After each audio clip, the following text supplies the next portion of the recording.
You might have seen that China hospital trend online recently, foreigners sharing their medical stories from China. Oh yeah, it's fascinating stuff. Some really surprising experiences popping up. Exactly. From like super quick MRIs to navigating these huge, busy waiting rooms. So today we're doing a deep dive into the Chinese healthcare system, specifically for foreigners, visitors, students, residents, folks from Hong Kong, Macau, Taiwan too. Our mission is basically to cut through the noise, give you the essential info for a smoother time, maybe uncover a few surprises. Sounds good. Where should we start? It's a pretty big topic. Well, maybe the basics. Public versus private. How does this system even work over there? Okay, yeah. So China's medical system is really diverse. You've got this big public hospital system, and it's tiered. Grades 1, 2, and 3 based on size and what they can do. Tiers, right. And then within those tiers, they get graded A, B, or C for quality.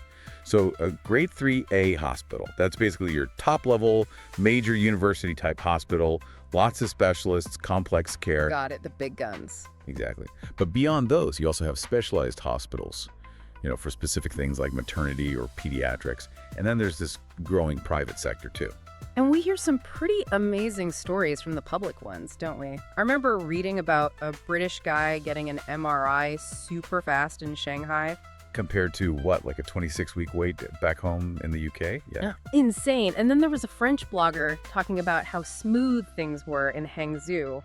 Oh, and that Italian tourist whose emergency visit cost like 24 RMB? Yeah, that's less than $4 US. It's pretty striking. How is that even possible? Is that typical? Well, for basic consultations and certain treatments in public hospitals, there are government subsidies. Keeps the entry cost really low. Plus, Chinese doctors, especially in those big centers, are doing some really advanced work complex liver transplants, gene therapy. It's high-level stuff. Okay, so incredible skills, sometimes incredibly low costs. But what's the catch for foreigners using these public places? Are there challenges? Definitely challenges. Preparation is really key. For someone not used to the system, a public hospital can feel a bit like a maze, procedurally. Right. Expect queues, especially for the popular doctors. Long waits are common, and there's usually the pay first then treat thing. Ah, that would surprise a lot of people from Western countries. It often does. You pay up front for consultations, tests, medications. It reflects how the system is structured financially. And language, well, Still a barrier sometimes. outside the dedicated international departments, yes, it can be. Staff are learning more English, but it's not universal. And some of the older public hospitals, the common areas might feel quite crowded, maybe not as polished as you're used to. Okay, so public offers quality, but with potential hurdles in navigation, payment style, and maybe language. Sure. What's the alternative then? Private or international clinics? Exactly. That's the other side of the coin. These places are often set up to feel much more like Western healthcare settings. So multilingual staff, shorter waits. Generally, yes. English is common, sometimes Japanese, French, other languages. Much shorter waiting times, more privacy, definitely more comfort. Think places like Beijing United Family Hospital. They're JCI accredited. Meaning they meet international standards. Right. High standards for safety and quality. They often have 247 emergency rooms, maybe U.S. board certified doctors, really modern facilities. Sounds great, but I'm guessing it costs quite a bit more. Oh, significantly more. That convenience and Western-style service definitely come with a higher price tag. Which brings us neatly to insurance, I suppose. How does that work for foreigners? Crucial point. If you're employed in China, you might get enrolled in the National Basic Medical Insurance, but its coverage is, well, basic. Doesn't cover everything, especially not those private places. Not usually, no. For broader coverage, especially if you want the option of private hospitals or international wings and public hospitals, commercial health insurance is pretty vital. And does that help with the upfront payment thing? Often, yes. Good international plans often allow for direct billing. The hospital bills the insurance company directly, so you don't have to pay large sums out of pocket right then and there. Huge advantage. Definitely sounds like something to sort out before you need it. What about actual emergencies, though? You're there, something happens suddenly, what do you do? First thing, always dial 120.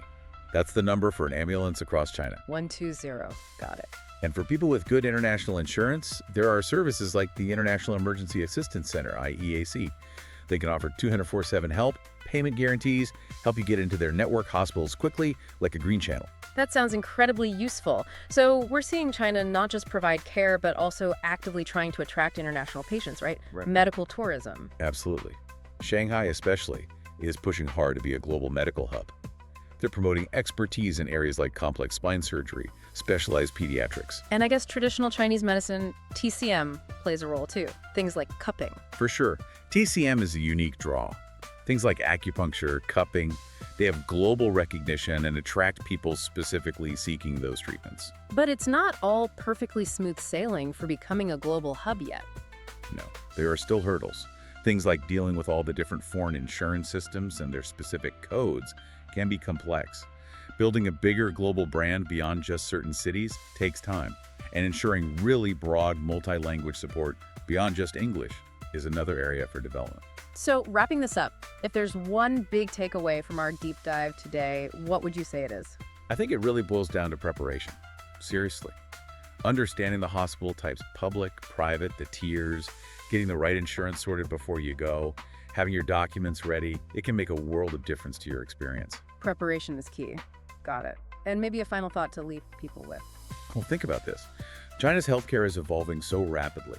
They're blending ancient traditions like TCM with seriously cutting-edge tech, and they are working on making it more accessible for international patients. So what's the implication? What does that mean for global medical care? Could China become, a major destination, not just for general care, but for highly specialized treatments?